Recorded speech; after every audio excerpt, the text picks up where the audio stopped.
Pokemon Generation 8 has been one of the most controversial generations of all time. From the lackluster story to the not very good animation and gameplay, that for some reason they thought was good enough to put into Sword and Shield, to all those piece of crap scalpers out there who have been scalping up every single Pokemon card available, and to their pretty overpriced expansion pack, Generation 8 just has not had a very good reputation like a lot of other past generations. And while personally I don't think these games are actually as bad as people make them out to be, I mean most of the Pokemon introduced in this generation were freaking amazing. Even though not all of them were perfect, they were still better than Gen 7, so whatever. Personally, I don't actually hate Sword and Shield that much, but it's not my favorite. As of right now, Gen 8 on the official match Pokemon scale is probably around Gen 7, Gen 1, Gen 3 territory. However, after seeing what else is coming out this generation, it's probably going to go up a few places. And honestly, I think the 3 games coming out soon are going to completely redeem Gen 8. Why is that? Well, let's go into detail, starting with Pokemon Snap.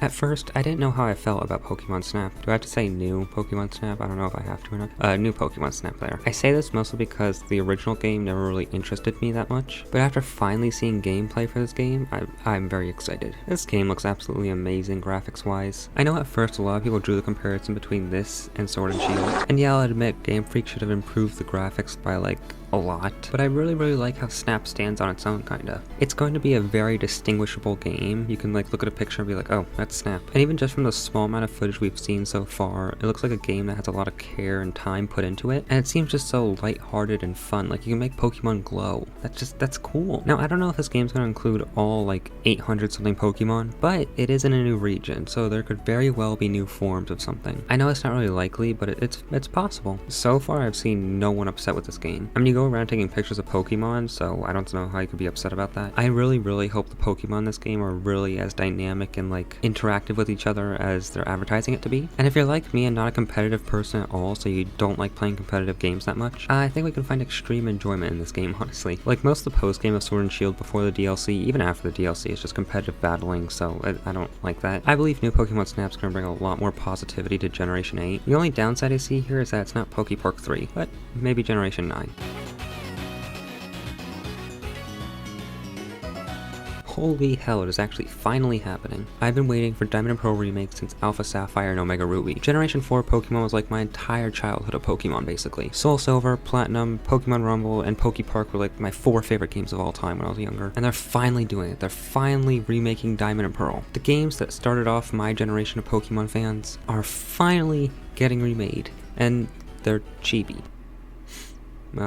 Okay. Look, I know so many people hate this art form, and look, I don't like chibi style either, but I don't care. Look, literally as soon as you go into a battle, chibi style goes away. It's not that big of a deal. Originally, I was a little upset about it. Then I realized, like, well, me complaining's not going to do anything, and I only live once, and there's a once-in-a-lifetime chance for me to play this game. I'm probably never going to get a Diamond and Pearl remake again. I'm going to take it. So even though I'm not a huge fan of the style of the characters, in reality, the chibi art style is just one negative out of like 3,000 positives. I mean, look how pretty the backgrounds of these games are. These are so much more beautiful than any Pokemon game ever. When I say I mean main series, like battling, the backgrounds are really pretty. And here's another positive. The soundtrack is finally going to be officially remastered.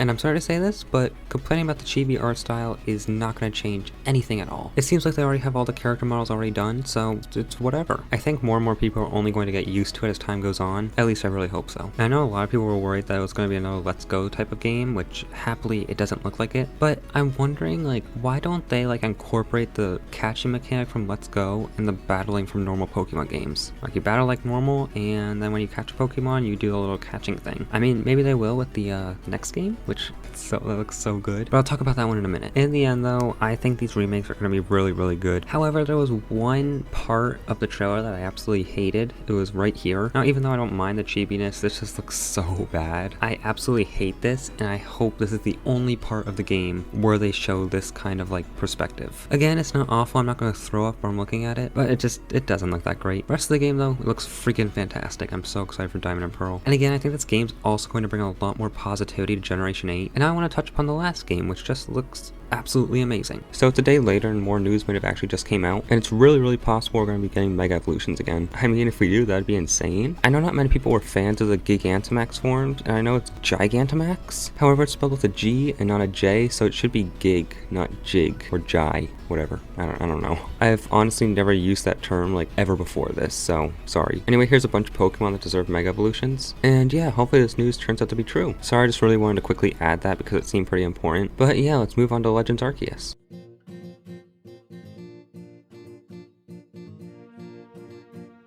3 Sinnoh games. If someone told me that about 5 hours ago, I would have laughed. But here we are with Pokemon Legends Arceus. This is the first ever truly open world Pokemon game, and I am so excited. Open world games are some of my favorite games of all time.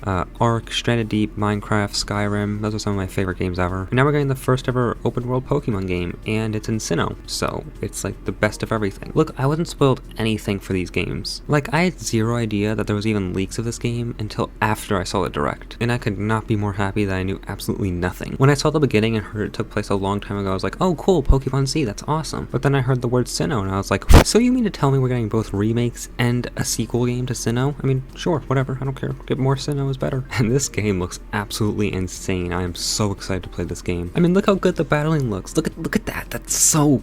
And it takes place what seems to be a very long time ago, so there could very well be like forms of Pokemon that like existed a long time ago and now they don't, or even just a completely new Pokemon that don't exist anymore. That'd be so freaking cool. Actually, while recording this video, I just came to the realization this game could be a lot like the Pokemon Arceus movie. Like when Arceus was betrayed, maybe this time you're the one that has to fix things and make things right, but I'm most likely wrong and it could just be a completely new story or no story at all. I don't know. But imagine how cool it would be to ride around on a Heatran. That'd be so awesome. Maybe we'll get a new Evolution or more Reggies, which would be awesome. Maybe I'm just putting my hopes too high, but even if none of that stuff happens, I'm still going to be so excited to play this game. Out of all the games that have been and will be released during Gen 8, I think this game, Legends Arceus, is going to make it a lot more popular. Honestly, Arceus is just such an underappreciated Pokemon. I mean, he looks awesome, his theme is awesome. I have an Arceus plush because I love Arceus so freaking much. So yeah, I'm really hoping this game's good. Honestly, from what I've seen, I think it's going to be amazing, and you'll have to be EA or Activision to actually screw this thing up. Anyways, I truly believe these 3 games are going to bring a lot more positivity to Generation 8. It's definitely going to make this generation feel a lot more better and fondly remembered, but not as much as it could because there's still no Pokepark 3. Please make this.